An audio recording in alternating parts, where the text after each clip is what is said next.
Namaskar from our channel, The Consultant's View. For any successful infrastructure project, why infrastructure? Maybe for all projects, relation between client, consultant and contractor is playing a prime role to finally complete the project.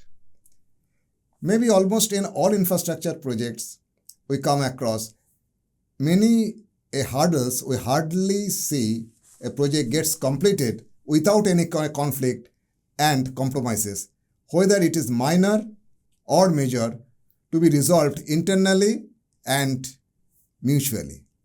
Apparently, it appears that they are at the three ends of a triangle and have no inclination to converge unconditionally. Today, our topic of discussion is relation between three C's: client, consultant and contractor for successful project completion, where we would try to analyze the common root causes of conflict and respective roles towards amicable solution. For the discussion today, we have with us Dr. Nilangshu Bhusan Basu. Sir, namaskar from our end. Thank you. Good evening, everybody. Hope our discussion will be fruitful today. I expect so. I don't know. Still, I have my limitations. I'm sure that I'll try to supplement as much as I can. Okay, sir. Before deep down to the discussion, let's introduce you. Dr. Basu is one of the most eminent and respected personalities within the engineering society in the country, India. After his retirement as Principal Chief Engineer from Kolkata Municipal Corporation in 2016, he has been actively associated in the consultancy job. He has also been entrusted as a technical advisor of different engineering departments and institutions. Dr. Basu, after his graduation in civil engineering in 1977 from BE College Shibpur, presently IIEST, did his post-graduation in structural engineering. At a later stage, he persuaded for doctoral thesis and achieved his PhD in 2014, a couple of years prior to his retirement. It clearly demonstrates the level of perseverance he has in his character, patience and pursuance towards the goal, and devotion, honesty and love for the subject.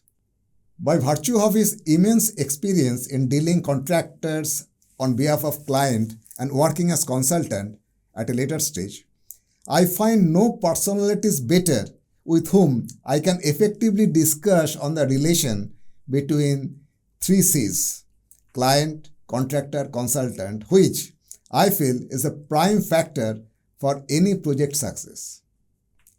He was a member of SEAC and SEIAA. Aside from being awarded as eminent engineer from Institution of Engineers India, he was also awarded as fellow in the Colombo Plan in Commonwealth Meet in 1989. He was also accorded with James Hill Award from Institution of Civil Engineers UK in 2013. Yes, sir. Sir, how are you, sir? I'm fine. How about you all? Yes, we are fine. And before we deep down to the subject, sir, I would request you to brief about you, if I have missed anything, so that you can cover it. I mean, grossly, you have almost covered everything. But SEAC and SEIAA is intangible to people who has never ever come across such a procedure at all. These two are quasi-judicial committee formed by the Government of India for every state, which is State Expert Appraisal Committee for all environmental issues, for all major projects of high order, as well as CI is a higher body than that of State Expert Appraisal Committee, and they finally is the approving body. So higher body means? Higher body of State Expert Appraisal Committee. Okay, it is under central or? This is, they are appointed by the Government of India. Okay. But they are operating with the assistance of Pollution Control Board and Environment Department of each and every state. Okay. Yeah. And finally, its nodal agency is MOEFCC, Ministry of Forest and Climate. But unfortunately, there are many other conflicting departments also who has got conflict in interest, as you all know, particularly in environmental issues, because there are so many acts which has to combine together in such environmental issues, really. Okay. Yeah, sir, for this environment, I would like to discuss, or I would like to have another invitation to you for our podcast, because today's our topic is the relation between three C's, the client, consultant, and the contractor, which is prime factor for any project success. I'm extremely thankful for inviting me and giving me this opportunity to speak whatever little I know and share with our younger generations for their, what should I call it, excellence. I'm sure that they are much more advanced mentally and technically, and surely they will be doing it far, far better. But experience can only be earned. It cannot be learned. You're absolutely correct. I have learned many things through my nose, which I would have not been able to learn unless and until I would have practiced that in my real life projects. Thank you, sir. Sir, you were on client's chair for more than 30 years, handled many national and international funded projects. Please share some of your challenges you faced during project implementation and project administration too. I mean, in any project, to start with, very important is drawing up the schedule of works. Okay. I mean, you'll have to have a very clear understanding what exactly you want to achieve and what are the means of achievement. I mean, how you wish to do it. Because for any job, you will have many routes to finally arrive at that. Yeah. So you have competing options to adapt for. So prima facie, you will have to choose that what would be the best route to go for. Okay. Particularly in case of any critical project which has not been practiced earlier, therein you will find it is very interesting that, of course, consultants are normally the educated lot of people. They will sell you many, many ideas. But I have found in my life that the contractors who are actual executors on the ground, they also come up with such an ideas where the basic flaws lie. Like, I have really learned many, many things during the pre-bid meetings, that when we have drawn up the schedule of works, we had applied serious mind, our officers as well as the consultants' technical brains. They had broken their heads very, very seriously for working with very workable solution. But interestingly enough, during pre-bid meeting, we have found that there are easier solutions as well. Okay. And as a matter of fact, in some cases, we had to rework on these schedule of works. That's very important. But you'll have to have the mental flexibility to adapt and accept whatever is sensibly more workable. And it comes from the contractor side. Even if it comes from the contractor side, it's not that contractor. We normally in our kind of socio-economic condition, we normally consider the contractor to be bullied, and he has to carry out all the dictations by the consultant as well as the clients. Yeah. But it is not true. Unless until all three of them work together, that things will not finally come up. Because at the end of the day, consultant is giving its excellent theoretical views, which is accepted by the client for meeting their requirements, but ultimately on the ground, the contractor has to execute that. And again, the both client and the consultant has to take care of his payment issue, which is one of the major impediment to start quibble between three of them. Have you got my point? Yeah, why not? Because ultimately it is the money which makes things worst. Yeah. In all through our life, in all sphere of our life. So you'll have to be basically human while you are considering somebody's payment due. Be it consultant, be it the contractor. So client has to have a very open mind that whether it is workable at that price or not, that has to be justified. Exactly, sir. Exactly. Sir, I think hardly anyone in this engineering sector have more insights than you on reading contractors' mentality, because I know, sir, because I had been associated with you since 2010-11 maybe. Yeah, so I have seen that. My question is that by virtue of which you can predict contractors' next move. That I have observed, being on the client side of the table. How does it help you in consultancy job which you are doing now? Initially I'll first contradict your statement. Yeah. That Why not? I do not have the insight as you are talking about. What I try to do is just to manage the house. Like, in a domestic environment also, you will find that if there is 5-6 members in a house, someone is taking lead to make things workable for all the members of the house. Yeah. And prima facie, when I have grown elderly, I try to do that much only.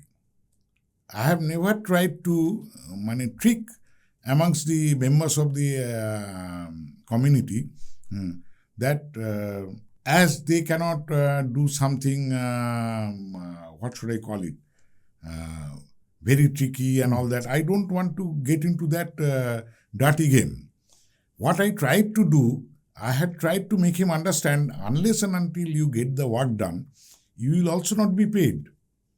Unless and until the work is completed, we will all be criticized. Unless and until the work is done in good time, we will be subjected to liquidated damage. Yeah. We will be subjected to audit paras. We will be subjected to extra expenditure, which may not be possible for the department to replenish also. Exactly, sir. So, we should strive for getting things done as quickly as possible. Maybe before the time has already been indicated in the contract and tenure. And not only that, to do it as efficiently and perfectly as possible. Sir, because if there are inherent defects in a system, that itself will create a lot of issues. Like I'll tell you, if you are working for a booster pumping station, water supply booster pumping station, if you don't check the leakages, that leakages might pose severe threat at a later stage. Because eventually that will grow, eventually that will cause degeneration of the steel members, and there would be cracks, there could be collapse, there could be catastrophe. In fact, water supply is such a service which cannot be compromised with even for an hour in a so densely populated urban conglomeration like this. As you must have noticed in recent past, that there is a collapse of water supply pipeline in Belgachia dumping ground because of indiscriminate dumping of solid waste. and without application of mind. And unfortunately, in our this civil engineering opportunity, the solid waste management and the drainage is the most neglected part of it. Like 15-20 years back, our kitchens and bathrooms were severely neglected. But nowadays, you will see that our kitchens are most clean, quite airy. Our bathrooms are also like that. But if you happen to see the bathrooms of 60s and 70s, you will not be comfortable to take your bath and defecate there. Okay, sir. So we'll have to come out of this solid waste management menace and this drainage menace. Like I take pride in saying this, that while I was technical advisor, we had drawn up a future plan for the KMC area for processing of plastic noodles, for processing of construction and demolition waste, for processing of composting, for processing of glass, metals and other things, which we'll have to repeat it all over the, not only the state, all over the country, which we are failing miserably. Like all 7 dumping grounds of Bombay was closed at one point of time. Delhi had faced the same thing. And in fact, all our municipalities are facing the same issue, as you can see that. So I particularly using this opportunity to transfer this to the community at large, to look forward for proper processing of solid waste, to reduce the refusable. Exactly. And not refuse. And not only that, the wastewater drainage is also another important issue for our health quotient and our workability as well. Thank you. Sir. Sorry to No, it's okay. It's okay. Little longer. No, it's okay. It's open discussion, sir. No, still. Okay, now regarding the consultancy, because you being the opposite side of the chair, you selected the appropriate consultants required for your project, but there is a procedure. Okay, there is laid down norms. But my question is that on the effective and efficient selection of the consultant, I mean the effective and efficient consultant to be selected by you, because there are laid down norms. Based on the laid down norms, because your department will select, or any government department will select the consultants. But how could you know, apart from that written norms, that consultant is really appropriate for the specific project which you are looking for? Prima facie, I'll let you know that because there are laid down procedure for manpower assessment, financial capabilities, their experience, such things are laid down and you cannot go beyond that. That's okay. Prima facie. But interestingly, I had found very interesting things in my working life. Though it is not directly connected to the KMC, I'll tell you one of my experience, that our second Hooghly Bridge is first cable-stayed bridge in whole of India. Okay, yeah. And it had 2 consultants. One is FFP, the other one is Lua. One is German and the other one was French. The Lua was the French and FFP was the German. And interestingly enough, both of them has substantial experience in doing cable-stayed bridges. But the client was in a fix that whom to take really. Because one of them had done many projects, the other one had done very few projects. But specific to that. Specific to, the cable-stayed bridges. And who has done many projects, he has got a story of many failures. Okay. and the who has done much less, he has much less failure stories. Okay. So it becomes very difficult.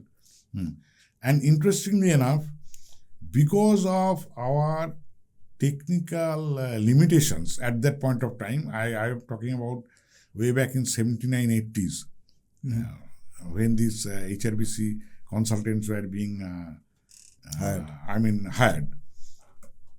So we had no use of computers in general and all that. But interestingly enough, then in Jadavpur University there is the Regional Computer Center. They had a program of stress which was developed in the University of Illinois.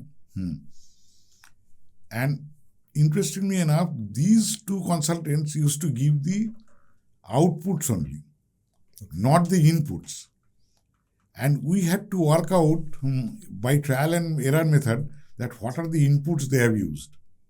Oh. So these are very interesting stories. I mean, if consultant is much above your technical capabilities, they might say something which could be tangent for your understanding. Yeah. And they will never ever clear that. That's not fair. That's not at all fair. Rather, I have seen in case of our swear rehabilitation project of Kolkata, which is a famous project as you all know, because it would not be out of place to mention that we are the third city in the whole world to have underground drainage system in Kolkata.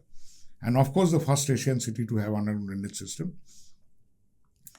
And we had gone for rehabilitation of that swear after 140 years of its service. And interestingly enough, as because these are all brick swears with lime mortar, Brick swears. Lime mortar, dough. The bricks were fixed with lime and mortar only. It has become leaky at many places. So CIPP, which was practiced in Delhi and Bombay also, was not an option here. Okay. And our consultant, one-man wing, whom we had found, that was also a very interesting story altogether. While I was there in Colombo Plan in 1989 at UK, then I have seen this CIPP rehabilitation in Thames Water Authority. There I had met one gentleman who is named as Vernon Downs. Interestingly, I have found him during this 2006 and 7 at Delhi. And they were working on CIPP. And then I approached him if we could do something to the Calcutta swear. And they shared us with an idea of GRP lining, as because we have our leaky swears are having a lot of infiltrations. And unless and until it is thoroughly dried, it is not possible to fix the CIPP liners. And CIPP liners are also not a structural liner as well. Yeah. Structural strength is not there. Structural strength is not there. We had to go for type 2 liners, which is having a structural strength as well, and hydraulic capability will also be increased. And unfortunately, we have no BIS standards at that point of time. I am talking about 2007 when I have got this approved by JNNURM. We had used WRC manual, and which was completely supported by our consultant who had thorough knowledge about it. They had given us the software to check for all the required thickness and other things, and they had virtually educated us. And we had adapted that in our schedule of works. And that was approved by CPHEO as a JNNURM project. As you all know, that we always look for ad hoc funding for any major improvement, for any of our major works. Because we do not create a sinking fund. We do not think of renewal of, urban services or municipal services periodically. That is where we are really lacking very, very majorly. Sir, We should evolve such a practice to rejuvenate it from time to time. Sorry. So just for our viewers, tell something about what is sinking fund. Sinking fund means if you happen to use a sewer or a pipeline, so it has to degenerate with the year's time. So we normally have a projected lifetime, like 15 years, 10 years, 20 years, maybe 50 years for some other services. But if you happen to have a lifetime, projected lifetime, then you must keep some fund for be sufficient to supplement and replace that service after that economic lifespan.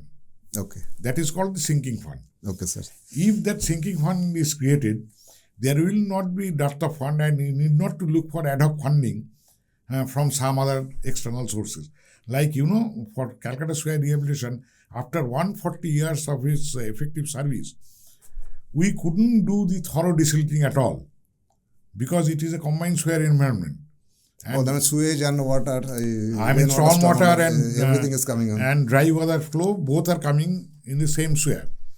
And it is not possible to close the sewers even temporarily, as because all the premises around are connected to that for their daily services. That's a huge challenge. That's a huge, serious challenge. And not only that, if you really look to the size of our brick sewers, these are one of the biggest in the whole world. Its depth is almost 9 to 10 feet, and they are all located below 4 to 8 meters below the existing ground level. Maybe when they were installed, they were 3 to 7 meters below the ground level because of natural slope, because these are all gravity sewers. But now with overlays done for so many years, it is in such a great depth, which itself is a great challenge to work so much weathered and damaged sewer, which has already served 140 years, which cannot be its economic service life. And that too in the under operational condition. And that too in operational condition. And another impediment is there. It is also not possible to have alternative sewerage laid, because ours being a chance growth city, we are having only 6.25% of road areas. Which is very minimal. 20-25 very minimal in comparison to the planned cities. Planned cities are having at least 20 to 25% of road areas, wherein it is possible to have alternative services laid in the same space, which is impossible in case of Calcutta, particularly the core city. Okay. So then we can agree that for consultant selection is for this type of critical projects. Very tricky job. But political drivers as well as the administrative drivers who really take the final decision in our kind of environment, wherein technical decision is not ultimate. They should also have to be convinced for the best results. And that if that is possible, I'm sure that everything would be going very nicely and successfully. Thank you, sir. Sir, I have experienced that main conflict of any project or any contract starts from contract document interpretation. Sir, it is totally my personal view. Sir, if you agree on this. It is not only your personal view. I personally feel that is the issue. Okay, then good. That is the then issue. Let's talk on this. Let's discuss on this. That is the issue. Because, initially when you start thinking about a project, you think and find out exactly what is to be done. And for doing any job, you come down with the items which are to be executed. And the items, if it is a conventional item, that is written in a very structured manner, with all its codal provisions and other things in PWD schedules, KMC schedules, KMDA schedules, irrigation and water supply schedules. But there are items which is not properly covered. Like, I'll give you one example. Like irrigation and waterways is having the canal restoration. They have specified that canal has to be restored, the slush has to be collected and removed within 75 meters from the canal. Okay.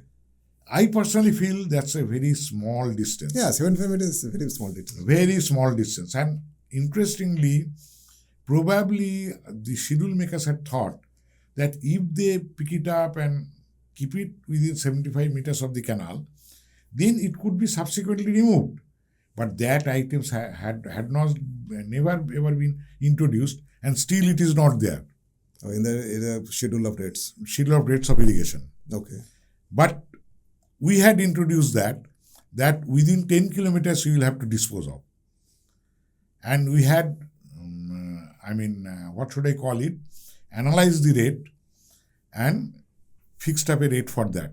Because that is one of the major conflict, that whatever you are retrieving from the sewers or canals, they are going back to that in the next rain or maybe in a couple of rains. So please carry on. So, such items you must have to apply mind very critically.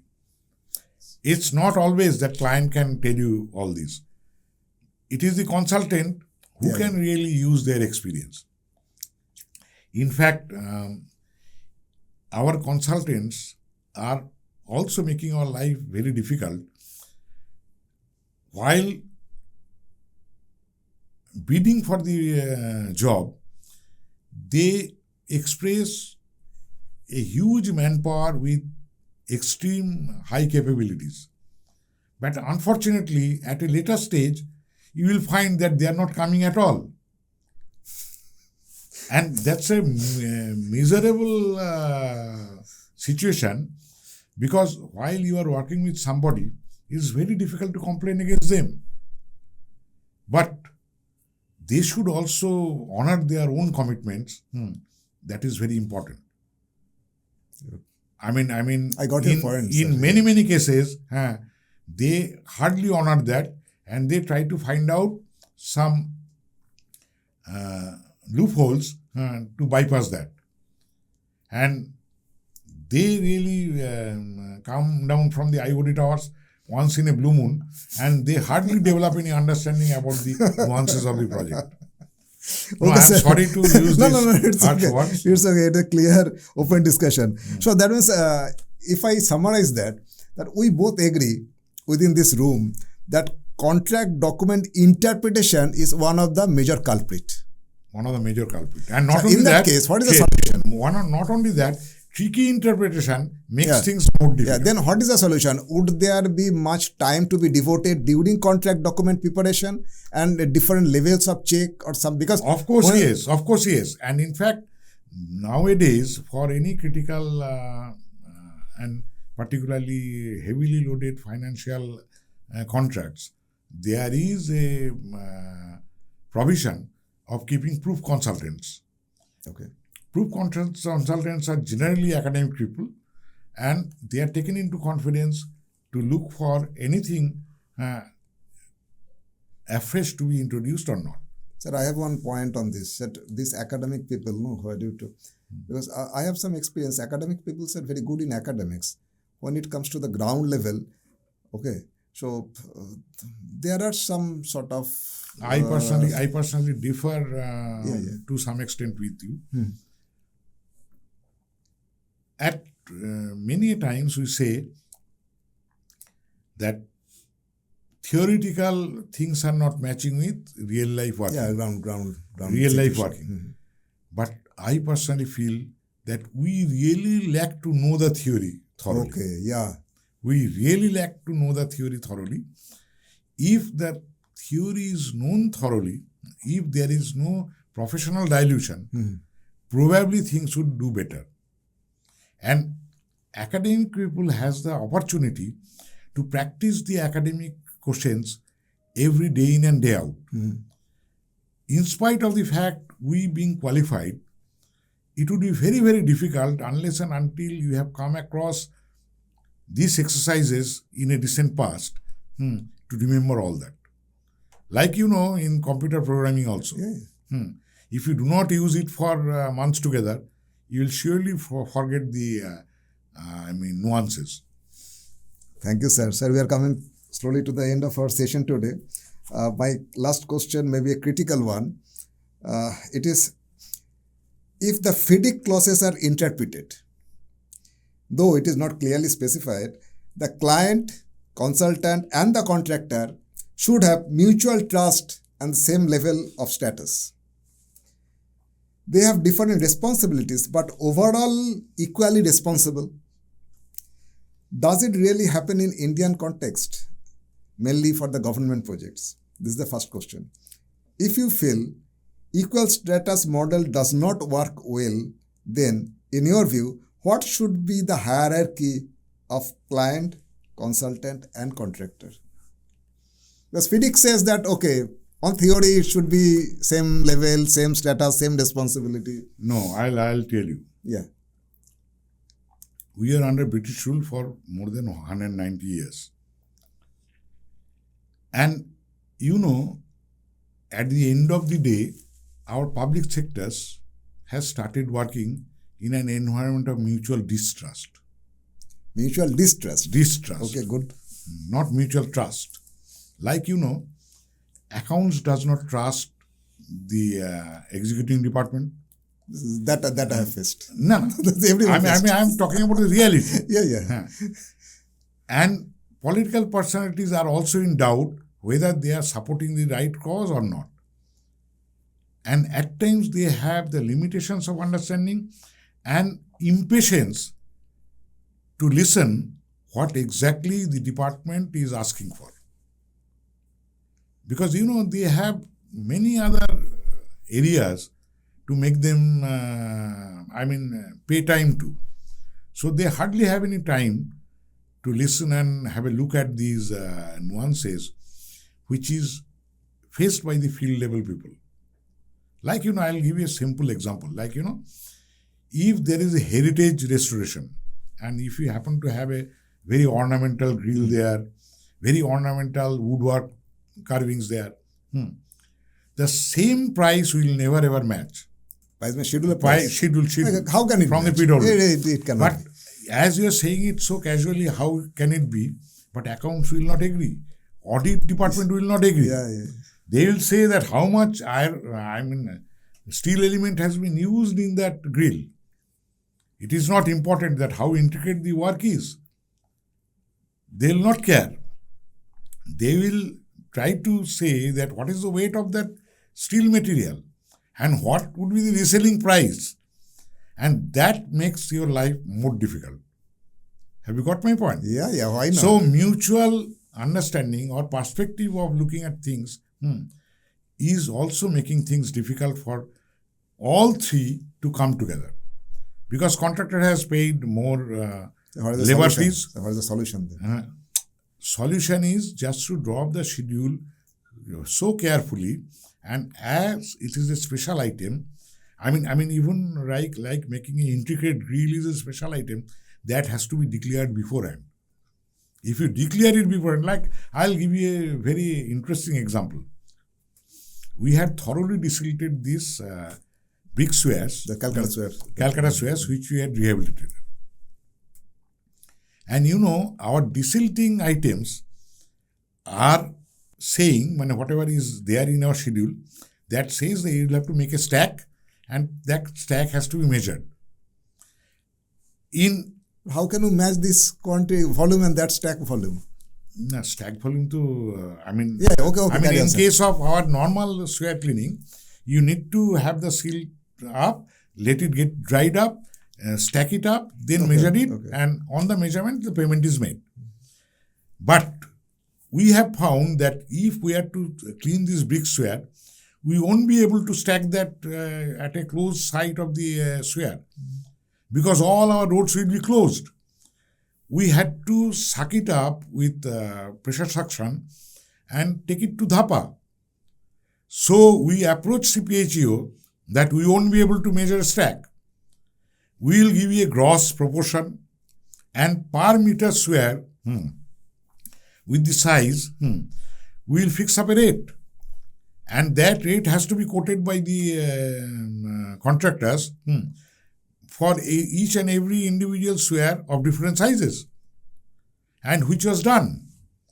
And as because that was accepted by CPHEO people, as because they are also technical people, we could make them understand. And the then advisor was Mr. Uppal. I had brought him to Calcutta, shown him the physical situations, and in fact I used super sucker to show him that how we will be having slushy mud extracted from the swear, and how we will be discharging it at Dhapa, and which is very, very difficult to measure. And he agreed on that, though there is no specific direction in BIS or anywhere. They always talk about stack measurement. So accounts ultimately raised an objection after the scheme was sanctioned by JNUNM itself. And CAG had asked us this question. Then we had shown him the working which we had done initially with the CPHEU. And that is how you will have to protect your skin as well.